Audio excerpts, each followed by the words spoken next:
If you're like me, there's a Vampire Survivors shaped hole in your heart after 100%ing the game and you're looking for something similar to fill the void. Well, Soulstone Survivors recently released into early access and might just be what you need to satisfy the primal urge of mindlessly melting hordes of enemies while collecting upgrades and watching numbers go up. While its early access status means there's still a hefty chunk of features that have yet to be added, I still found myself hopelessly addicted to this charming little action roguelite that's going to keep me busy for weeks to come.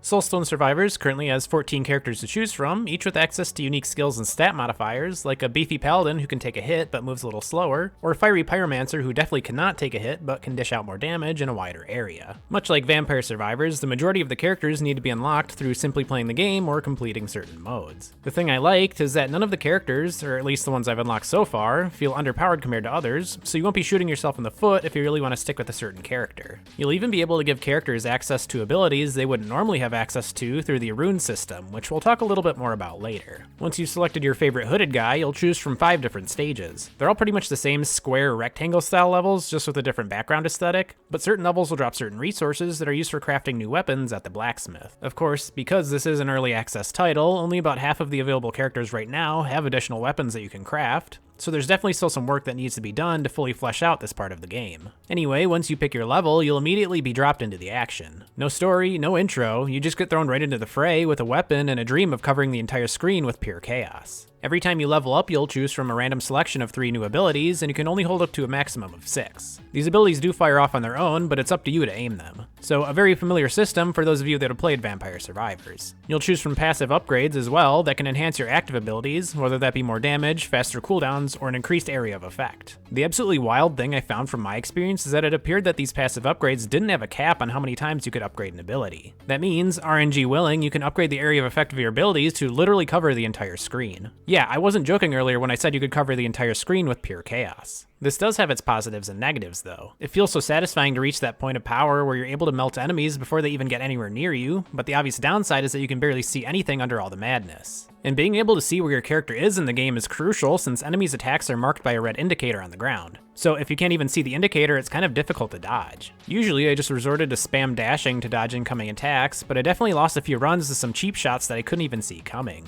That being said, the actual gameplay is still a blast, and I love the build variety that Soulstone Survivors brings to the table. Some runs I like to focus more on faster physical attacks with a high critical rate, other times I like to focus more on area attacks with faster cooldowns. It's what keeps me up until 3 AM because I love the experimentation and that feeling you get when you finally piece together the right build for the God run. To complete a run, you'll need to take down 5 bosses known as the Lords of the Void, who can definitely be run enders if your build isn't up to snuff. Unlike Vampire Survivors, where bosses will spawn at certain time intervals during a run, bosses in Soulstone Survivors spawn after defeating a certain number of enemies. I love this as it allows you to actually speedrun levels if you have a powerful enough build. This concept is baked into the game as well, as there are achievements and character unlocks tied to quickly beating levels. This encourages the player to continually experiment with builds to beat the clock rather than wait for it.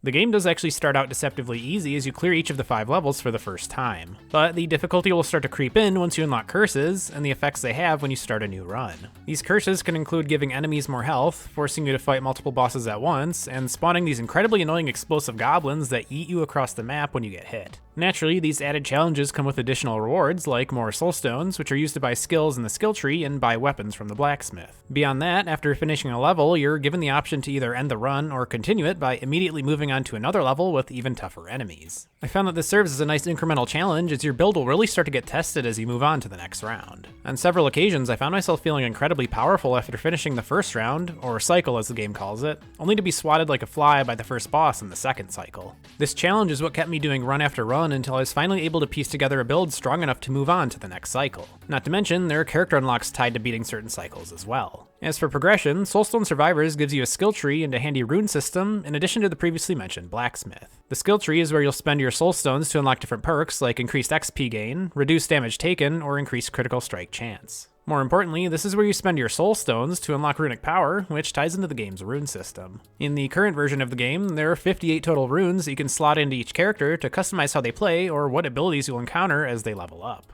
All runes need to be unlocked through various tasks like leveling up characters or progressing through a certain number of cycles. These can definitely take a while to unlock too. I've only managed to unlock 11 so far and I feel like I've played the absolute crap out of this game over the last few days.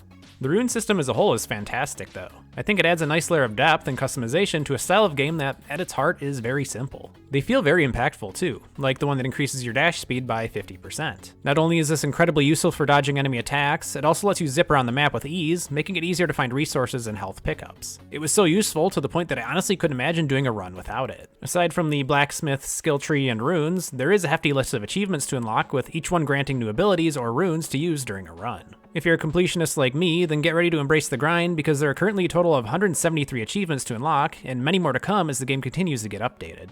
Overall, I can't recommend Soulstone Survivors enough if you're looking for some monster-destroying, number-boosting, screen-engulfing action, especially if you're already a fan of Vampire Survivors. It's got the same satisfying gameplay with an added layer of progression with the rune system and weapon crafting that will keep you busy for weeks to come, and there's still plenty more to be added as the game steadily moves towards release. Knowing that, Soulstone Survivors could quite possibly be your new addiction. If you enjoyed this video, give it a like and please let me know what you think in the comments below, as every little bit of interaction is greatly appreciated. Don't forget to subscribe if you want to see more videos like this, and as always, thank you for watching.